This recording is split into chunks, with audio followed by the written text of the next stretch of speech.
Dear students, last videos के अंदर हम देखते थे कि हम इंकस्केप के डिफरेंट फीचर्स जिनमें ऑब्जेक्ट सिलेक्शन, ऑब्जेक्ट की कॉपी पेस्ट करना, उनकी क्लोनिंग करना और इसके अलावा पेज के मैट्रिक्स को चेंज करना, शेप के मैट्रिक्स को चेंज करना देख चुके हैं। और अब इस वाले वीडियो के अंदर हमने ये देखना है कि हम अगर किसी शेप के ऊपर डिफरेंट ट्रांसफॉर्मेशन अप्लाई करना चाहें तो वो कैसे करेंगे। तो सबसे पहले जो ट्रांसफॉर्मेशन हम देखने लगे हैं वो ट्रांसलेशन है। ट्रांसलेशन के लिए आप किसी भी ऑब्जेक्ट को पहले सेलेक्ट करें। जैसे कि अगर मेरे पास ये ग्रुप सेलेक्ट हुआ है, आप लेफ्ट माउस क्लिक करके आप इसको मूव करें या इसको ड्रैग करें तो ड्रैग करने से आपके ऑब्जेक्ट जो है वो ट्रांसलेट हो जाता है। इसके अलावा आप ये भी कर सकते हैं कि आपने एक ऑब्जेक्ट को सिलेक्ट किया हुआ है। अब मेरे पास कर्सर जो है वो देखिए ऑब्जेक्ट से काफ़ी दूर है। मैंने ऑल्ट प्रेस किया। ऑल्ट प्रेस करने के बाद मैं माउस के लेफ्ट क्लिक को प्रेस करके इसको ड्रैग करता हूँ तो देखिए मेरा माउस किसी और जगह पे है, शेप किसी और जगह पे है, लेकिन वो मेरे माउस के प्रोपोर्शनली मूव कर रहा है। तो इस तरीके से आप जो है किसी भी ऑब्जेक्ट को अ, उसकी ऑब्जेक्ट के ऊपर कर्सर लेके जाके मूव करने के बजाय आप किसी पर्टिकुलर डायरेक्शन से या पर्टिकुलर लोकेशन से भी उसको ड्रैग कर सकते हैं और ट्रांसलेट कर सकते हैं। इसके बाद हम ज़रा इसी को ऑब्जेक्ट को हमने सेलेक्ट किया हुआ है और सेलेक्ट करने के बाद मैंने कंट्रोल प्रेस किया और कंट्रोल प्रेस करके मैं इसको अब ड्रैग करता हूँ। तो आप ज़रा देखें मैं इसको जो है वो राइट साइड पे लेके जा रहा हूँ तो बिल्कुल स्ट्रेट जा रहा है, लेफ्ट पे लेके जा रहा हूँ बिल्कुल सही जा रहा है। अब देखिएगा कि अब क्या होता है कि मैं इसको मैं अपने माउस को कर्सर को किसी और जगह लेके जा रहा हूँ तो ये माउस के साथ साथ मूव नहीं कर रहा है, सिर्फ हॉरिजॉन्टली मूव कर रहा है। जब आप कंट्रोल प्रेस करते हैं और आप उसमें मूवमेंट क्रिएट करते हैं तो ये मूवमेंट में क्या करता है कि ये स्ट्रेट हो जाता है कि ये सिर्फ हॉरिजॉन्टली मूव करेगा या फिर वर्टिकली मूव करेगा। फॉर एग्जांपल अभी मैंने यहाँ पे आके इसको जो है वो छोड़ दिया। अब मैं दोबारा से कंट्रोल प्रेस करके इसको मैं मूव करता हूँ डाउनवर्ड। अब डाउनवर्ड करने के बाद मैं अपने कर्सर को जो है वो साइड पे ले गया तो ये साथ तो इसके हॉरिजॉन्टली मूव नहीं कर रहा है, सिर्फ और सिर्फ वर्टिकली मूव कर रहा है। जब आप इस तरह से मूव करते हैं और जिस डायरेक्शन में आप मूव करना शुरू करते हैं उसी डायरेक्शन में यानी कि हॉरिजॉन्टली या फिर वर्टिकली मूव करना शुरू हो जाता है। तो इस तरीके से हम इसको कॉन्स्ट्रेंट वे में मूव कर सकते हैं। यह होगी हमारे पास ट्रांसलेशन। अब ज़रा हम ये करते हैं कि हम इसके ऊपर स्केलिंग अप्लाई करते हैं। अब स्केलिंग अप्लाई करने के लिए आप देखें तो ये मेरे पास ऑब्जेक्ट मैंने सेलेक्ट किया हुआ है। इसके ऊपर जब भी मैं सिलेक्शन टूल की मदद से इसको सेलेक्ट करूँगा तो ये मेरे पास स्केलिंग के कंट्रोल्स नज़र आ रहे हैं। अब अगर आप इसके कॉर्नर से पकड़ के इसको ड्रैग करेंगे तो ये कॉर्नर के रेफरेंस से क्या होगा, स्केल हो जाएगा। अगर आप इसको मिडल पॉइंट में से किसी को सेलेक्ट करके आप इसको स्केल करेंगे तो देखिए इसके लिहाज से जो है वो स्केल हो गया। अगर आप इसके किसी और कंट्रोल पॉइंट से पकड़ के करेंगे तो उसी रिस्पेक्टिव में ये आपके पास स्केल हो जाएगा। अब अगर आप ये चाहते हैं कि ये स्केल तो हो लेकिन ये अपनी जो शेप की रेशो है वो बरकरार रखे तो उसके लिए आप कंट्रोल प्रेस करें। कंट्रोल प्रेस करके आप इसकी शेप को इंक्रीज करें तो ये हॉरिजॉन्टली और वर्टिकली जो उसकी रेशो है उसको हमेशा बरकरार रखेगा। लेट्स से मैं इसको कंट्रोल प्रेस करके मैं इसको एक कॉर्नर से यानी कि जो उसके हॉरिजॉन्टली इसको स्केल कर रहा हूँ तो उसके बावजूद जो ये वर्टिकली भी स्केल हो रहा है क्योंकि कंट्रोल प्रेस करना चाहिए इसकी रेशो को हमेशा बरकरार रखता है। अब आप ये चाहते हैं कि ये सिमेट्रिकली इसकी जो है वो स्केलिंग हो। लेट्स से मैं इसको जो है वो स्केल करता हूँ और इसके लिए मैं यहाँ पे चाहता हूँ कि ये ऑल साइड से सेम फॉर्म में ही स्केल हो। अभी अगर आप देखें तो मैं यहाँ पे अगर स्केल करता हूँ तो ये डाउनवर्ड स्केल हो रहा है यानी कि इस पॉइंट से आगे आगे स्केल हो रहा है। तो ये ऑल साइड पे सेम डायरेक्शन में स्केलिंग इसकी नहीं हो रही।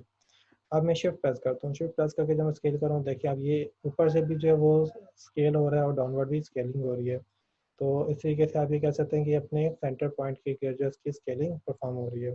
अब इसी शेप को हम अप्लाई करते हैं। मैंने शिफ्ट प्रेस किया, शिफ्ट प्रेस करके मैंने इस कंट्रोल पॉइंट को सिलेक्ट करके इसको स्केल कर रहा हूँ। देखिए ऑल डायरेक्शन से इसकी स्केलिंग परफॉर्म हो रही है।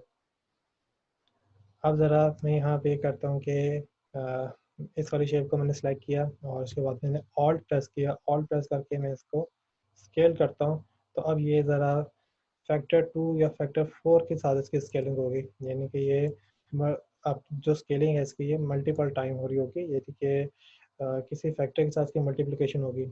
या तो ये आपके पास जो शेप है ये 2 टाइम इंक्रीज होगा, 3 टाइम होगा, ये 1.1 या 1.2 या 1.3 टाइम स्केलिंग इसकी नहीं हो रही होगी। लेट्स से अब मैं इसको चाहता हूँ ये डबल हो जाए, तो उसको डबल करने के लिए मैं यहाँ पे ऑल्ट प्रेस करूँगा, इसके स्केलिंग पॉइंट को सिलेक्ट करूँगा और उसके बाद मैं इसको इंक्रीज करता हूँ, तो ये अपनी प्रीवियस शेप से डबल साइज का हो गया। अब मैं इसको एक थोड़ा सा और उसका जो है कर्सर को लेकर जाऊँगा, तो ये अपनी प्रीवियस शेप से जो है वो ट्रिपल टाइम स्केल अप हो गया।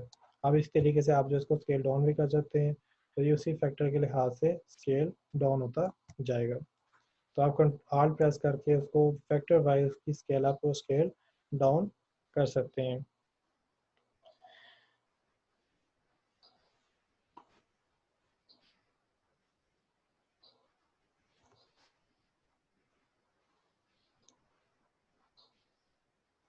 इसके अलावा अगर आप शिफ्ट प्रेस करके लेफ़्ट एरो क्लिक करें, तो ये आपके पास स्केल अप होता है। और अगर आप शिफ्ट प्रेस करके लेफ़्ट एरो या लेफ़्ट एरो इसको लेफ़्ट एरो नहीं कहना चाहिए, इसको लेस देन कहना चाहिए। आप लेस देन के बटन को क्लिक करेंगे तो ये स्केल डाउन होगा। आपने शिफ्ट प्रेस करके स्केल अप करने के लिए ग्रेटर देन का बटन है कीबोर्ड के ऊपर, आप उसको क्लिक करें तो ये स्केल को अप होगा। और अगर आप शिफ्ट प्रेस करके लेस देन के बटन को क्लिक करेंगे ये स्केल डाउन होगा। अब ज़रा हम इसके ऊपर रोटेशन अप्लाई करते हैं, तो रोटेशन अप्लाई करने के लिए हम जो है वो एक दफ़ा हमने सेलेक्ट किया तो ये हमारे पास जो है स्केलिंग के कंट्रोल्स आ रहे हैं। मैं इसके बाद दोबारा से क्लिक करता हूँ, तो अब इसके कंट्रोल देखें चेंज हो गए हैं। जब इसके कंट्रोल चेंज हो जाते हैं, तो अब आप इसको रोटेशन और स्क्यूइंग के लिए भी इस्तेमाल कर सकते हैं। अब देखिए ये जो कॉर्नर के ऊपर आपको यहाँ पे जो कंट्रोल मिल रहे हैं इसकी रोटेशन के लिए हैं। आप किसी भी पॉइंट को कंट्रोल को सेलेक्ट करके आप इसको रोटेट कर सकते हैं। आपके पास जो रोटेशन है वो हमेशा जो है वो पिवट पॉइंट के गिर्द इसकी रोटेशन होती है। इसकी तो जो आपके पास पिवट पॉइंट होता है वो ये वाला पॉइंट है। आप इसको सेलेक्ट करके ड्रैग करके इसकी लोकेशन को चेंज भी कर सकते हैं। मैंने यहाँ पे इसको इस लोकेशन पे ले आया। अब मैं जब रोटेट करूँगा तो ये उस पिवट पॉइंट के गिर्द जो है ये क्या हो रहा है, रोटेट हो रहा है। अगर आप पिवट पॉइंट को दरमियान में ले आएँ तो ये रोटेशन इसके बाहर पिवट पॉइंट के लिहाज से ही होती है, तो ये इसी के गिर्द जो है वो रोटेट होगा। तो इस पिवट पॉइंट को हम एंकर पॉइंट कहते हैं। तो हम हमेशा जो भी रोटेशन वगैरह करते हैं वो उसके एंकर पॉइंट के गिर्द रोटेट कर रहे होते हैं। अब आप इसी तरीके से इसके ऊपर स्क्यूइंग अप्लाई कर सकते हैं। स्क्यूइंग होती है आपकी शेप को जो है वो शेयरिंग करना, आपकी शेप को जो है वो तिरछा या चिपटा करना। तो इस तरीके से आप अपने शेप के ऊपर जो है वो शेयरिंग अप्लाई कर सकते हैं। शेयरिंग के लिए भी आपके पास जो है वो आप कंट्रोल पॉइंट एंकर पॉइंट पे डिपेंडेंट होते हैं। तो इसकी जो शेयरिंग होगी हमेशा इसी कंट्रोल पॉइंट के लिहाज से ही शेयरिंग इस पे अप्लाई हो रही होगी। जी, हमने रोटेशन देख ली इसमें, हमने शेयरिंग देख ली। अब ज़रा हम कीबोर्ड कीबोर्ड की मदद से इसके ऊपर जो है वो रोटेशन अप्लाई करते हैं। तो रोटेशन अप्लाई करने के लिए आपके पास स्क्वायर ब्रैकेट की अगर लेस देन या स्टार्टिंग ब्रैकेट अगर आप यूज़ करें तो ये आपके पास एंटी क्लॉकवाइज रोटेट होता है। और अगर आप इस पे स्क्वायर ब्रैकेट की क्लोजिंग ब्रैकेट को अगर आप क्लिक करें तो ये आपके पास क्लॉकवाइज रोटेट होता है। इसी तरीके से अगर आप जो है वो इसको शिफ्ट प्रेस करके अगर आप करें तो ये 90 डिग्री पे जो है ये आपके पास रोटेट होता है। सॉरी, कंट्रोल प्रेस करके अगर आप इस पर क्लिक करें तो ये आपका 90 डिग्री पे ये रोटेट होता है।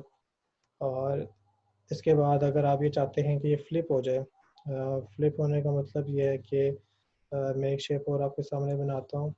तो ये मेरे पास एक शेप है और मैं ये चाहता हूँ कि ये फ्लिप हो जाए। तो फ्लिप होने का मतलब ये होगा कि या तो ये मिरर होके इधर चले जाए, मिरर होके नीचे आ जाए, तो या जिसे हम रिफ्लेक्शन कहते हैं। तो उसके लिए अगर आप ऑब्जेक्ट को सिलेक्ट करें, ऑब्जेक्ट को सिलेक्ट करने के बाद आप प्रेफरेंस तो ये है कि आप इसके जो है वो एंकर पॉइंट को चेंज कर लें ताकि आपको अंदाज़ा हो जाए कि ये कैसे फ्लिपिंग होगी इस पर। उसके बाद अगर आप हॉरिजेंटली फ्लिप करता चाहते हैं, आप एच प्रेस करें तो देखें ये पहले बार ये शेप जहाँ पे थी फ्लिप होके यहाँ पर आ गया। और अगर आप वर्टिकली इसको फ्लिप करना चाहते हैं तो वर्टिकली फ्लिप करने के लिए मैं ज़रा कंट्रोल पॉइंट को, एंकर पॉइंट को चेंज कर लेता हूँ ताकि आपको नज़र आए कि ये कैसे होगा। तो मैं इसके बाद यहाँ पे आके वी प्रेस करता हूँ तो ये वर्टिकली इसके अंदर फ्लिप हो रहा है। इस तरीके से आप जो है वो किसी भी शेप के ऊपर जो है डिफरेंट ट्रांसफॉर्मेशन अप्लाई कर सकते हैं।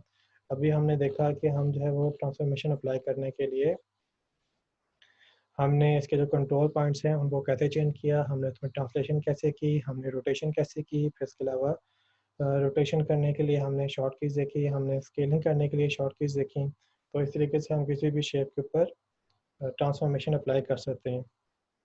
नेक्स्ट वीडियो के अंदर भी हम ट्रांसफॉर्मेशन से ही कंटिन्यू करेंगे, लेकिन ट्रांसफॉर्मेशन को करने के लिए हम एक और तरीका देखेंगे जिसे हम कहते हैं कि हमारे पास ट्रांसफॉर्म पैनल को यूज़ करते हुए कैसे ट्रांसफॉर्मेशन होगी।